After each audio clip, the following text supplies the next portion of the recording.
In this video, I wanted to show you how to load text from a URL. So here I've gone to GitHub and I searched for COVID-19 and I found this database. So I'm going to go to archived data. Nope, not.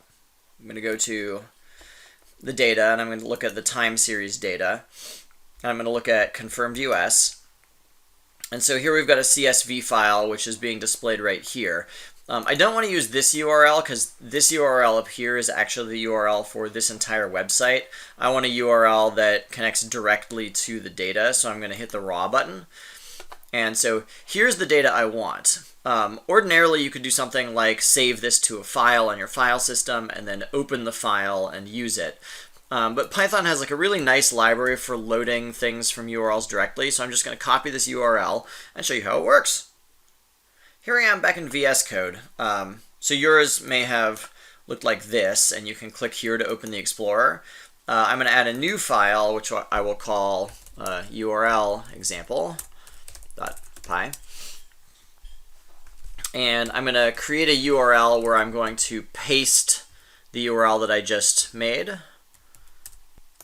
We're going to need to import the library, so I'll say import urllib.request. And now I'm going to paste a couple of lines. So here I'm using the URL request library to run the URL open method on the string that I just pasted. That creates this object, which I've called request URL. And now I'm going to run read lines, which will return the contents of this URL as a string, as a list of strings. And we can see what it looks like. Well, let's just print the first one. So let's print lines 0, and we'll run it and see what it looks like. So here's the first line. And you may notice that this is the headers. So this is giving me the labels for all of the columns.